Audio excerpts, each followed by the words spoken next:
യാത്ര വചന വഴിയെ ഹൃദയമയലുകൾ തേടി വാഗ്ദത്ത നാട്ടിലേക്കൊരു യാത്ര.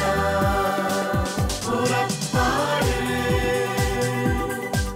പുറപ്പാട് പുറപ്പാട്.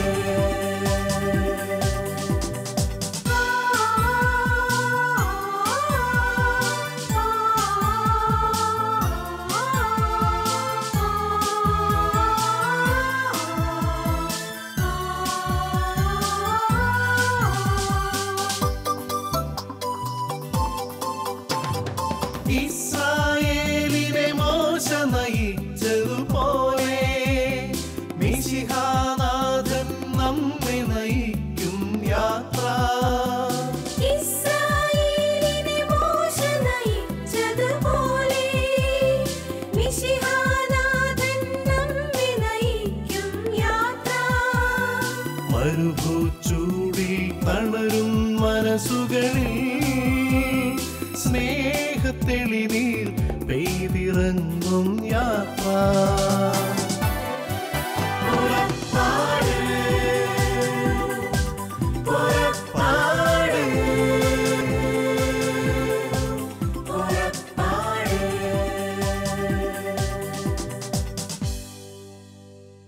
പുറപ്പാടിൻ്റെ പുതിയൊരു അധ്യായത്തിലേക്ക് എല്ലാ പ്രേക്ഷകർക്കും സ്വാഗതം. ത്രിത്വൈക ദൈവത്തിലെ ഒരുവനായ പരിശുദ്ധാത്മാവിനെക്കുറിച്ച് നാം എല്ലാവരും ഒരുപാട് കേട്ടിട്ടുണ്ട്. എന്നാൽ ഈ പരിശുദ്ധാത്മാവ് ആരാണെന്നും പരിശുദ്ധാത്മാവിന് നമ്മുടെ ജീവിതത്തിലുള്ള പ്രാധാന്യം എന്താണെന്നും നാം എപ്പോഴെങ്കിലും ചിന്തിച്ചിട്ടുണ്ടോ? പരിശുദ്ധാത്മ നിറവിലുള്ള ജീവിത സൗഭാഗ്യങ്ങളെക്കുറിച്ച് ഇന്ന് നമുക്കായി പങ്കുവയ്ക്കുന്നു ഷിബു തോമസ്.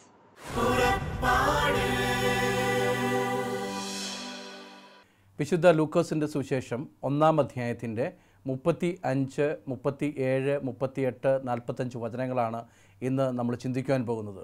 അതിൻ്റെ 35-ാമത്തെ വചനത്തിൽ ഇപ്രകാരം പറയുന്നു: പരിശുദ്ധാത്മാവ് നിൻ്റെ മേൽ ആവസിക്കും. പരിശുദ്ധാത്മാവ് നിൻ്റെ മേൽ ആവസിക്കുമെന്ന് പറഞ്ഞിട്ട് 37-ാമത്തെ വചനം പറയുന്നു, ദൈവത്തിന് അസാധ്യമായത് ഒന്നുമില്ല. അതിൻ്റെ 38-ാമത്തെ വാക്യത്തിൽ ഇപ്രകാരം പറയുന്നു, കർത്താവിൻ്റെ ദാസി നിൻ്റെ ഹിതം പോലെ എനിക്ക് ഭവിക്കട്ടെ. 45-ാമത്തെ വചനം ഇപ്രകാരം പറയുന്നു, ദൈവം അരുളിച്ചത് നിവൃത്തി ഉണ്ടാകുമെന്ന് വിശ്വസിച്ചവൾ ഭാഗ്യവതി എന്ന് പറയുന്നു. ഹല്ലേലൂയ. ഇവിടെ നമുക്ക് 3 കാര്യങ്ങൾ നമുക്ക് ഒന്നാമതായിട്ട് കാണുന്നു. ഒന്നാമതായിട്ട് നമുക്ക് കാണുന്നത് പരിശുദ്ധാത്മാവ് നിൻ്റെ മേൽ ആവസിക്കും. ഹല്ലേലൂയ. പരിശുദ്ധാത്മാവ് നിൻ്റെ മേൽ ആവസിക്കും എന്ന് പറയുമ്പോൾ ഇവിടെ പരിശുദ്ധാത്മാവിനെ നമുക്ക് കാണാൻ കഴിയുന്നുണ്ട്.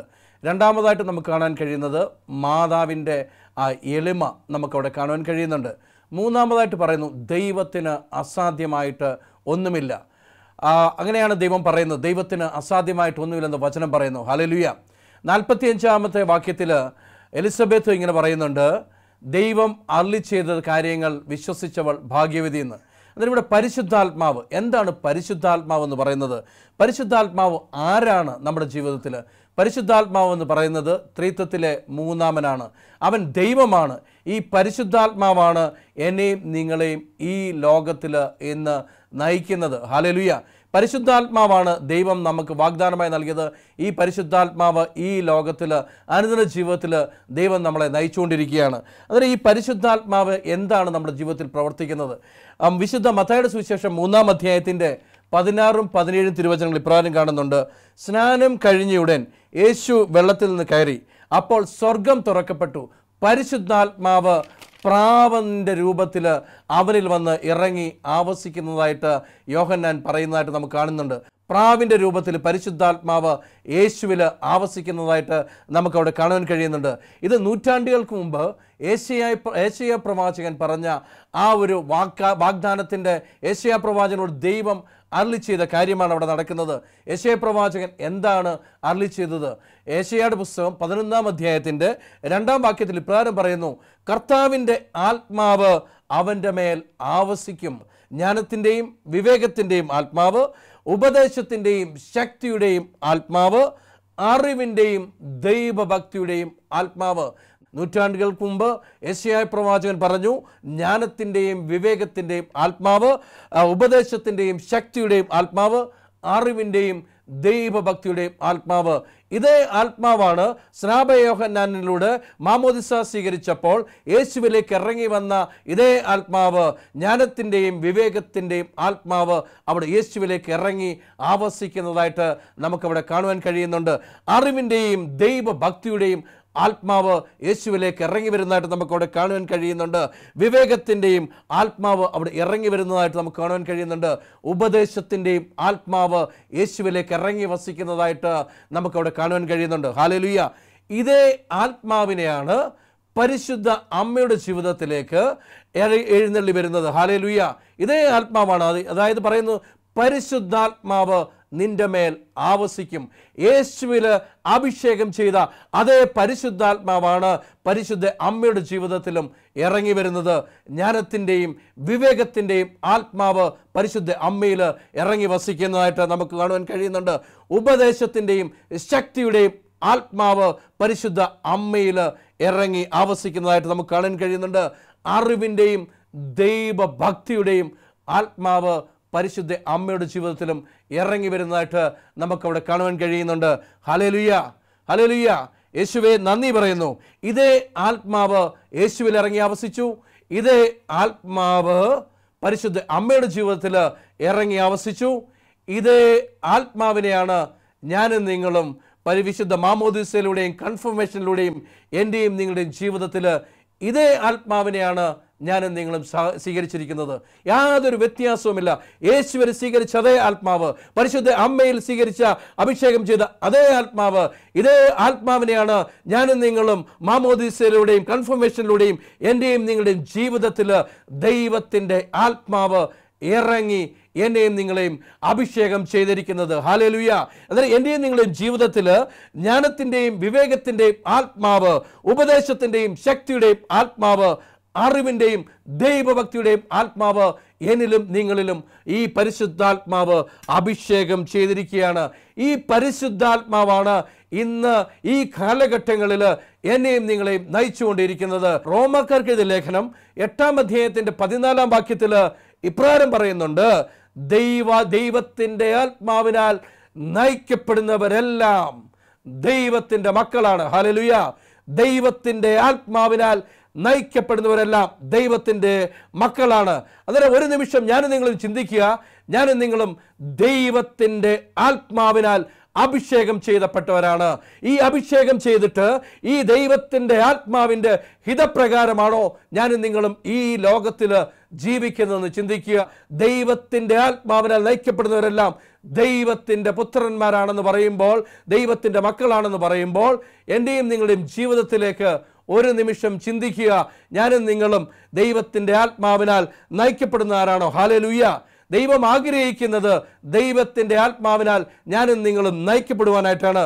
വിശുദ്ധ യോഹന്നാന്റെ സുവിശേഷം 8-ാം അധ്യായത്തിൻ്റെ 34-ാം വാക്യം പറയുന്നു, യേശു അവരോട് പറഞ്ഞു, സത്യം സത്യമായി ഞാൻ നിങ്ങളോട് പറയുന്നു, പാപം ചെയ്യുന്നവനെല്ലാം പാപത്തിൻ്റെ അടിമയാണ്. പക്ഷെ ഇവിടെ പാപം ചെയ്യുന്നവനെല്ലാം പാപത്തിൻ്റെ അടിമയാണെന്ന് പറയുമ്പോൾ എൻ്റെയും നിങ്ങളുടെ ജീവിതത്തിൽ ഒന്ന് പരിശോധിക്കണം.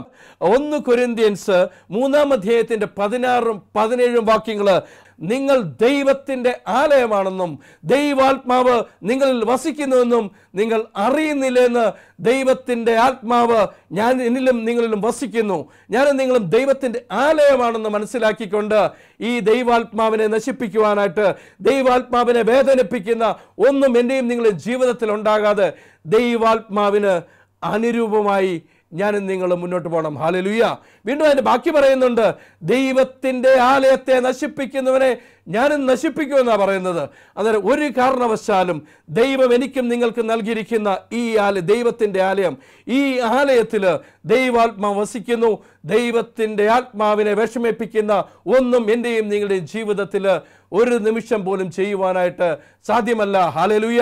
ദൈവത്തോടൊപ്പം, ദൈവത്തിൻ്റെ ആത്മാവോടൊപ്പം, ആത്മാവിൻ്റെ ഹിതമനുസരിച്ച് രാവിലെ എഴുന്നേൽക്കുമ്പോൾ മുതൽ രാത്രി കിടക്കുന്നത് വരെയും ദൈവത്തിൻ്റെ ആത്മാവിൻ്റെ ഹിതമനുസരിച്ച് മുന്നോട്ട് നീങ്ങുവാൻ ദൈവത്തോട് ആലോചന ചോദിച്ചുകൊണ്ട്, ദൈവമേ, ദൈവത്തിൻ്റെ ആത്മാവേ എന്നെ നയിക്കണമെന്ന് ഓരോ ദിവസവും ഞാനും നിങ്ങളും പ്രാർത്ഥിക്കണം. വിശുദ്ധ യോഹന്നാന്റെ സുവിശേഷം 16-ാം അധ്യായത്തിന്റെ 8-ാം വാക്യത്തിൽ ഇപ്രകാരം പറയുന്നുണ്ട്, അവൻ വന്ന് പാപത്തെക്കുറിച്ചും ന്യായവിധിയെക്കുറിച്ചും ബോധ്യം എനിക്കും നിങ്ങൾക്കും നൽകും. ഹല്ലേലൂയ. ദൈവത്തിൻ്റെ ആത്മാവ് എൻ്റെ ഉള്ളിൽ നിന്ന് പാപത്തെക്കുറിച്ചും നീതിയെക്കുറിച്ചും ന്യായവിധിയെക്കുറിച്ചുമുള്ള ബോധ്യങ്ങൾ എൻ്റെയും നിങ്ങളുടെയും ജീവിതത്തിൽ ദൈവത്തിൻ്റെ ആത്മാവ് നൽകും. ഹല്ലേലൂയ. ദൈവത്തിൻ്റെ ആത്മാവ് ഇത് വരച്ചു കാണിച്ചു തരും. അവൻ വന്ന് പാപത്തെക്കുറിച്ചും നീതിയെക്കുറിച്ചും, എന്താണ് പാപം, എന്താണ് ദൈവത്തിൻ്റെ നീതി, എന്താണ് ന്യായവിധി എന്നുള്ള ബോധ്യങ്ങൾ ഓരോ പ്രഭാതത്തിലും ഓരോ നിമിഷവും ഓരോ കാര്യങ്ങൾ ചെയ്യുമ്പോഴും ദൈവത്തിൻ്റെ ആത്മാവ് എൻ്റെയും നിങ്ങളുടെ ഉള്ളിൽ നിന്ന് പറയും, മകനെ മകളെ, ഇത് ദൈവത്തിൻ്റെ ഹിതമല്ല, ദൈവം ആഗ്രഹിക്കുന്നില്ല, ദൈവം ആഗ്രഹിക്കുന്നത് മറ്റൊന്നാണെന്ന് എൻ്റെയും നിങ്ങളുടെയും ഹൃദയത്തിൽ ദൈവത്തിൻ്റെ ആത്മാവ് സംസാരിക്കും. ഹല്ലേലൂയ. അന്നേരം ഞാനും നിങ്ങളും ഈ ലോകത്തെ അല്ല നോക്കി ജീവിക്കേണ്ടത്, ദൈവത്തെ നോക്കി ദൈവത്തിൻ്റെ ആത്മാവിൻ്റെ ഹിതമനുസരിച്ച് ഞാനും നിങ്ങളും ജീവിക്കുവാനായിട്ട് തയ്യാറാകണം. ഹല്ലേലൂയ. അന്നേരം എൻ്റെയും നിങ്ങളുടെയും ജീവിതത്തിൽ ഈ പരിശുദ്ധാത്മാവ് എന്ന് ഞാനും നിങ്ങൾ പറയുന്നുണ്ട്, ഞാനും നിങ്ങൾ കേൾക്കുന്നുണ്ട്. ഈ പരിശുദ്ധാത്മാവിനോടുള്ള ഒരു സ്നേഹം, പരിശുദ്ധാത്മാവിനെ കുറിച്ചുള്ള ഒരു ആഗ്രഹം, ഞാൻ പരിശുദ്ധാത്മാവിൻ്റെ അഭിഷേകത്താൽ വളരണമെന്ന് ഞാനും നിങ്ങളും എത്രമാത്രം ആഗ്രഹിക്കുന്നുണ്ടെന്ന് ഒരു നിമിഷം ചിന്തിക്കുക.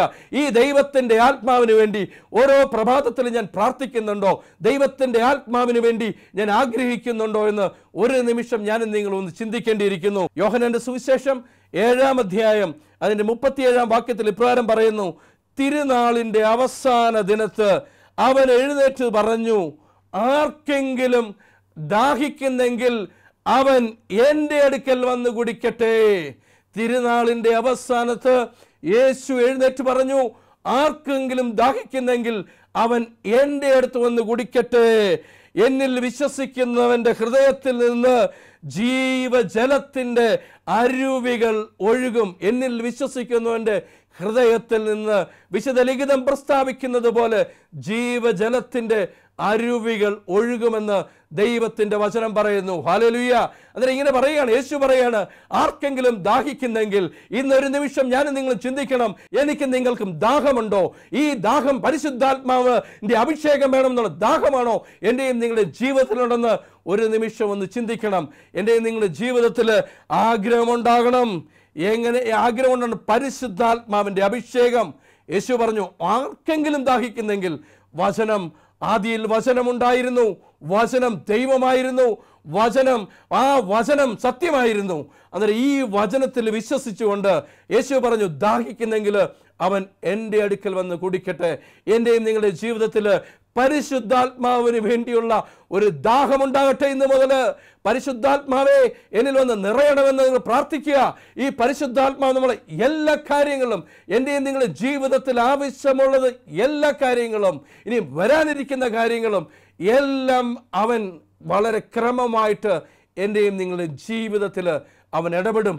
അവൻ എൻ്റെ സഹായകനാണ്. അവൻ എന്നെ സഹായിക്കും. എൻ്റെ ആവശ്യമുള്ള കാര്യങ്ങളൊക്കെയും അവൻ എനിക്ക് വഴി നടത്തി തരും. ഹല്ലേലൂയ. അന്നേരം വിശുദ്ധ ലിഖിതം പ്രസ്താവിക്കുന്നത് പോലെ ജീവജലത്തിൻ്റെ അരുവികൾ ഒഴുകും. ഹല്ലേലൂയ. അന്നേരം അരുവികൾ എന്ന് പറയുമ്പോൾ നമുക്കറിയാൻ പറ്റും എങ്ങനെയാണ് ഒരു നദി ആരംഭിക്കുന്നത്.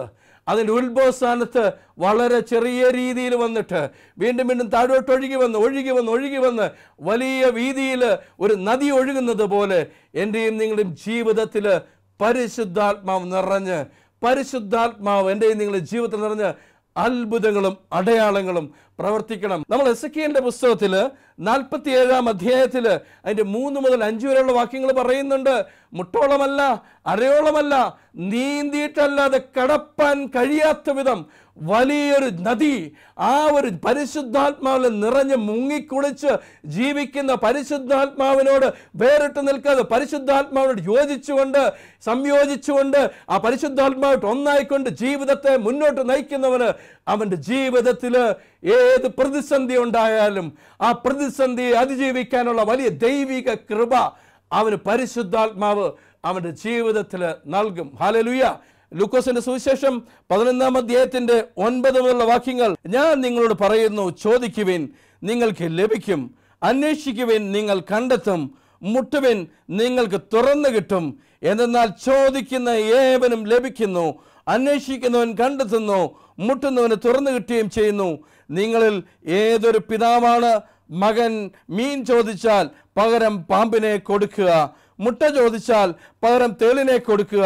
മക്കൾക്ക് നല്ല ദാനങ്ങൾ നൽകാൻ ദുഷ്ടരായ നിങ്ങൾക്കറിയാമെങ്കിൽ സ്വർഗസ്ഥനായ പിതാവ് തന്നോട് ചോദിക്കുന്നവർക്ക് എത്ര അധികമായി പരിശുദ്ധാത്മാവിനെ നൽകിയില്ല. Hallelujah, hallelujah. ദുഷ്ടരായ നിങ്ങൾക്ക് നമ്മളുടെ പുത്രന്മാരും പുത്രികളും ചോദിക്കുന്നത് നല്ലത് കൊടുക്കുവാൻ കഴിയുമെങ്കിൽ തന്നോട് ചോദിക്കുന്നവർക്ക് എത്ര അധികമായി ദൈവം പരിശുദ്ധാത്മാവിനെ നൽകിയില്ലേ എന്ന് വചനം പറയുന്നു. ഹല്ലേലൂയ. അന്നേരം എൻ്റെയും നിങ്ങളുടെയും ചോദ്യം എന്തിനെ കുറിച്ചാണ്? ഞാൻ നിങ്ങളും ചോദിക്കുന്നത് എന്തിനെ കുറിച്ചാണ്? ഞാനും നിങ്ങളും അനേക കാര്യങ്ങൾ ചോദിക്കുന്നുണ്ട്. പക്ഷേ പരിശുദ്ധാത്മാവിന് വേണ്ടി എത്ര പേര് ആഗ്രഹിച്ച്, പരിശുദ്ധാത്മാവിന് വേണ്ടി ആഗ്രഹിച്ച് ദൈവത്തോട് ചോദിക്കുന്നുണ്ടെന്നുള്ളത് ഒരു നിമിഷം ഞാനും നിങ്ങളൊന്ന് ചിന്തിക്കണം. ഹല്ലേലൂയ. ഞാനും നിങ്ങളിന്ന് ചോദിക്കുന്നത് എനിക്ക് വീട് വേണം, എനിക്ക് മക്കളെ വേണം, എനിക്ക് ജീവിത പങ്കാളി വേണം, എനിക്ക് ജോലി വേണം, എനിക്ക് സമ്പത്ത് വേണം, എനിക്ക് ആരോഗ്യം വേണം.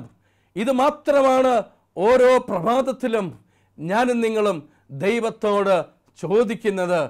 വീണ്ടും മത്തായിയുടെ സുവിശേഷം 6-ാം അധ്യായത്തിൽ ഇപ്രകാരം പറയുന്നുണ്ട്, നിങ്ങൾക്കിതെല്ലാം ആവശ്യമാണെന്ന് നിങ്ങളുടെ സ്വർഗസ്ഥനായ പിതാവിന് അറിയാം. എനിക്കും നിങ്ങൾക്കും എന്താണ് ജീവിതത്തിൽ ആവശ്യമെന്ന് നമ്മൾ ചോദിക്കുന്നതിന് മുമ്പ് തന്നെ എൻ്റെയും നിങ്ങളുടെയും സ്വർഗസ്ഥനായ ദൈവത്തിന് അവനറിയാം ഞാനും നിങ്ങളും ഏത് പ്രതിസന്ധിയിലാണ് ആയിരിക്കുന്നത്. വീണ്ടും എൻ്റെ 33-ാം വാക്യം ഇപ്രകാരം പറയുന്നുണ്ട്, മുമ്പേ അവൻ്റെ രാജ്യവും നീതിയും അന്വേഷിക്കുവിൻ, അതോടൊപ്പം ഞാൻ സകലതും നൽകാമെന്ന് ദൈവത്തിൻ്റെ വചനം പറയുകയാണ്. ഞാൻ നിങ്ങളും ആഗ്രഹിക്കേണ്ടത് ദൈവത്തിൻ്റെ വചനപ്രകാരം ലൂക്കോസിന്റെ സുവിശേഷം 11-ാം അധ്യായത്തിന്റെ 9 മുതൽ 13 വരെയുള്ള വചനങ്ങളിൽ 13-ാമത്തെ വാക്യത്തിൽ ഇപ്രകാരം പറയുന്നു, ദൈവത്തോട് ചോദിക്കേണ്ടത് പരിശുദ്ധാത്മാവിനെയാണ്. തന്നോട് ചോദിക്കുന്നവർക്ക് എത്ര അധികമായി പരിശുദ്ധാത്മാവിനെ നൽകിയാലും ദൈവം ചോദിക്കുന്നു. ഞാനും നിങ്ങളും ദൈവത്തിൻ്റെ മകനാണ്, ദൈവത്തിൻ്റെ മകളാണെന്നുണ്ടെങ്കിൽ നമ്മൾ അപ്പനോട് ചോദിക്കുമ്പോൾ അപ്പൻ പരിശുദ്ധാത്മാവിൻ്റെ വലിയ അഭിഷേകത്താൽ എന്നെയും നിങ്ങളെയും ദൈവം അഭിഷേകം ചെയ്യും. ഹല്ലേലൂയ. ദൈവം പരിശുദ്ധാത്മാവുണ്ട് എന്നെയും നിങ്ങളെയും അഭിഷേകം ചെയ്യും. വീണ്ടും ഞാൻ നിങ്ങൾ പറയുന്നത് ഞങ്ങൾ ബലഹീനരാണ്. ഈ ബലഹീനതയിൽ എങ്ങനെ ഇരുന്ന് പ്രാർത്ഥിക്കാമെന്ന് ഞാൻ നിങ്ങൾ ചോദിക്കുന്നുണ്ട്. റോമാക്കാർക്ക് ലേഖനം 8-ാം അധ്യായത്തിന്റെ 26-ഉം 27-ഉം വചനങ്ങൾ ഇപ്രകാരം പറയുന്നുണ്ട്, നമ്മുടെ ബലഹീനതയിൽ ആത്മാവ് നമ്മെ സഹായിക്കുന്നു. വേണ്ട വിധം പ്രാർത്ഥിക്കേണ്ടത് എങ്ങനെയെന്ന് നമുക്കറിഞ്ഞുകൂടാ. എന്നാൽ ഔവാച്യമായ നെടുവീർപ്പുകളോട് നമ്മുടെ ആത്മാവ് ദൈവത്തിൻ്റെ ആത്മാവോട് സംസാരിക്കുന്നു. ഹല്ലേലൂയ.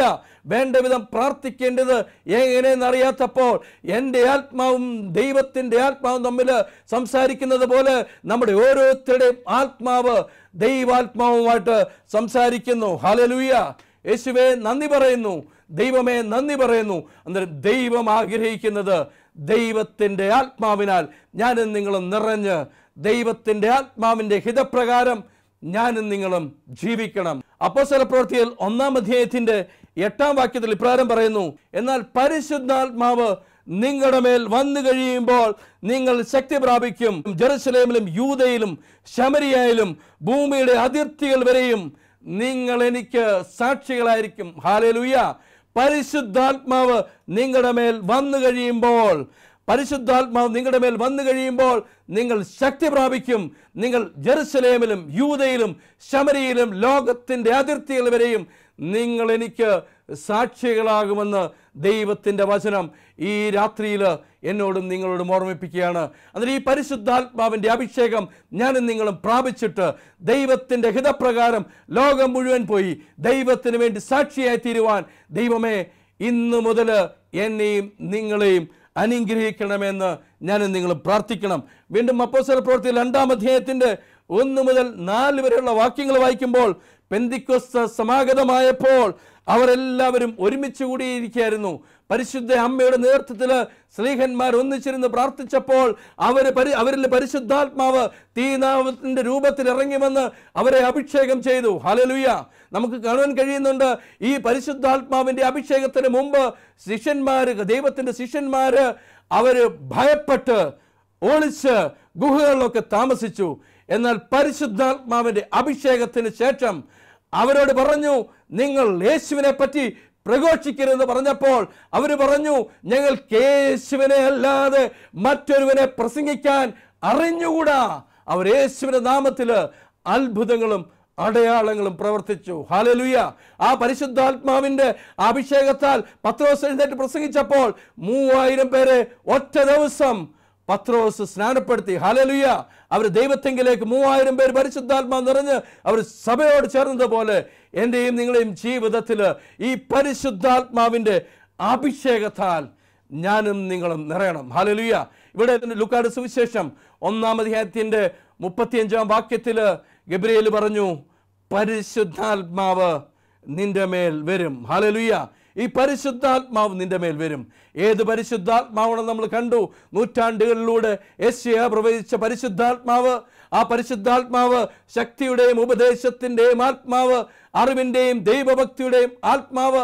ഇതേ ആത്മാവ് സ്നാനം കഴിഞ്ഞ പ്രാവിൻ്റെ രൂപത്തിൽ യേശുവിൽ ഇറങ്ങി അഭിഷേകം ചെയ്തതുപോലെ അതേ ആത്മാവ് പരിശുദ്ധ അമ്മയുടെ ജീവിതത്തിൽ ഇറങ്ങി അഭിഷേകം ചെയ്തു എന്ന് ഗബ്രിയേൽ പറഞ്ഞപ്പോൾ അതേ ആത്മാവിനാൽ മാമോദീസയിലൂടെ കൺഫർമേഷനിലൂടെ എൻ്റെയും നിങ്ങളുടെയും ജീവിതത്തിൽ ഇതേ ആത്മാവിനാൽ അഭിഷേകം ചെയ്തപ്പോൾ ഞാനും നിങ്ങളും അപ്പോസ്തലപ്രവൃത്തിയിൽ 1:8 വചനത്തിൻ്റെ ശക്തിയാൽ നിങ്ങൾ പരിശുദ്ധാത്മാവിൻ നിങ്ങളുടെ മേൽ വന്നു കഴിയുമ്പോൾ നിങ്ങൾ ലോകം മുഴുവൻ എനിക്ക് സാക്ഷികളായി തീരുമെന്ന് ദൈവത്തിൻ്റെ ആത്മാവ് ഈ രാത്രിയിൽ എന്നോടും നിങ്ങളോടും സംസാരിക്കുകയാണ്. ഹല്ലേലൂയ.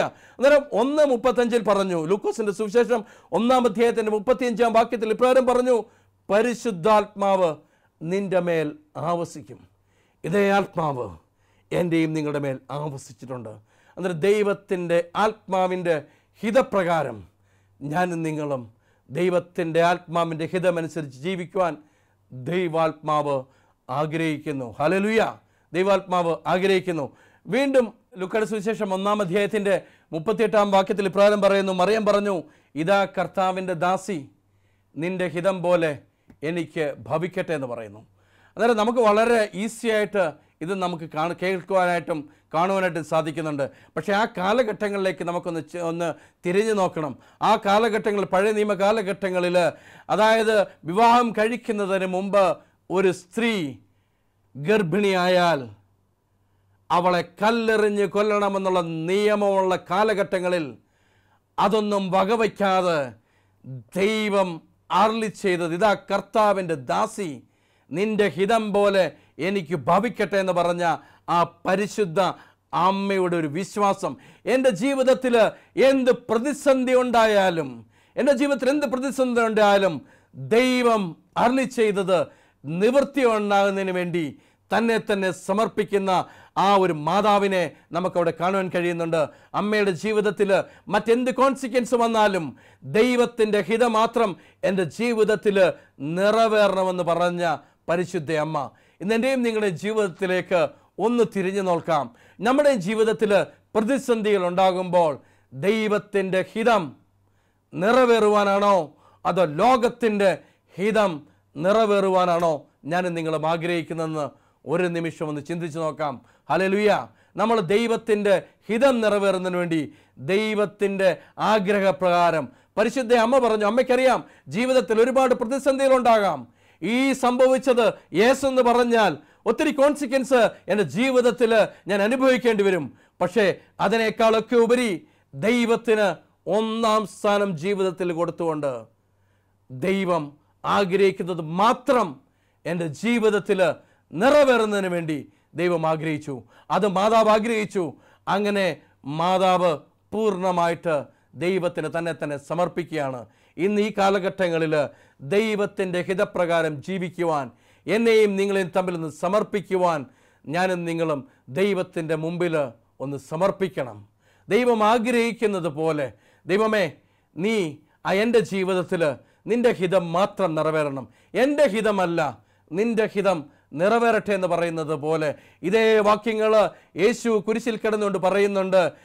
പിതാവേ, എൻ്റെ ഇഷ്ടമല്ല അങ്ങയുടെ ഇഷ്ടം മാത്രം നിറവേറട്ടെ എന്ന് പറഞ്ഞുകൊണ്ട് യേശു തൻ്റെ ജീവിതം ദൈവത്തിന് സമർപ്പിച്ചതുപോലെ പരിശുദ്ധ അമ്മ പറഞ്ഞു, ഇതാ എൻ്റെ ഹിതമല്ല ദൈവത്തിൻ്റെ ഹിതം നിറവേറട്ടെ എന്ന് പറഞ്ഞുകൊണ്ട് പരിശുദ്ധ അമ്മ സമർപ്പിച്ചതുപോലെ ഇന്ന് മുതൽ ഞാനും നിങ്ങളും സമർപ്പിക്കണം ദൈവസന്നിധിയിൽ.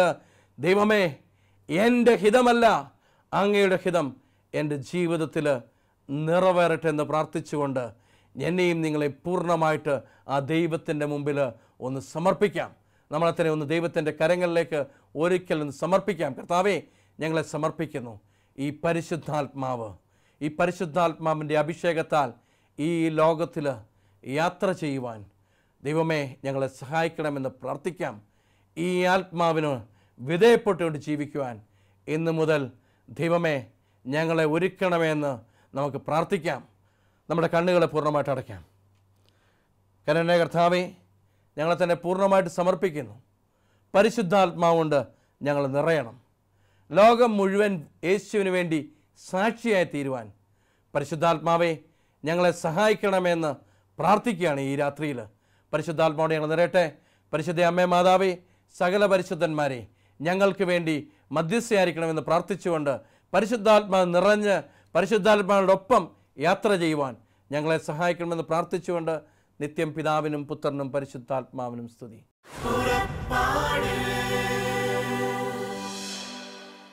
നമ്മുടെ ജീവിതത്തിൽ പരിശുദ്ധാത്മാവിനുള്ള സ്ഥാനവും അവിടത്തോട് ചേർന്ന് നിൽക്കുമ്പോൾ നമുക്ക് ലഭിക്കുന്ന വരദാനങ്ങളും എന്താണെന്ന് ഇന്നത്തെ അധ്യായത്തിലൂടെ നമുക്കെല്ലാവർക്കും മനസ്സിലായി എന്ന് വിശ്വസിക്കുന്നു. വീണ്ടും പുറപ്പാടിൻ്റെ പുതിയൊരു എപ്പിസോഡിൽ കണ്ടുമുട്ടാം.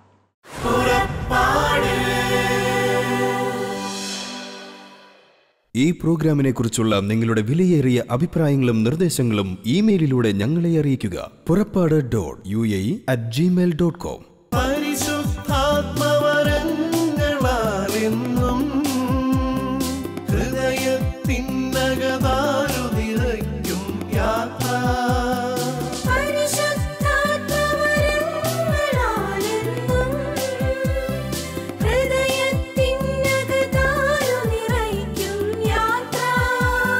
മേഘത്തണലായി അഗ്നിനാ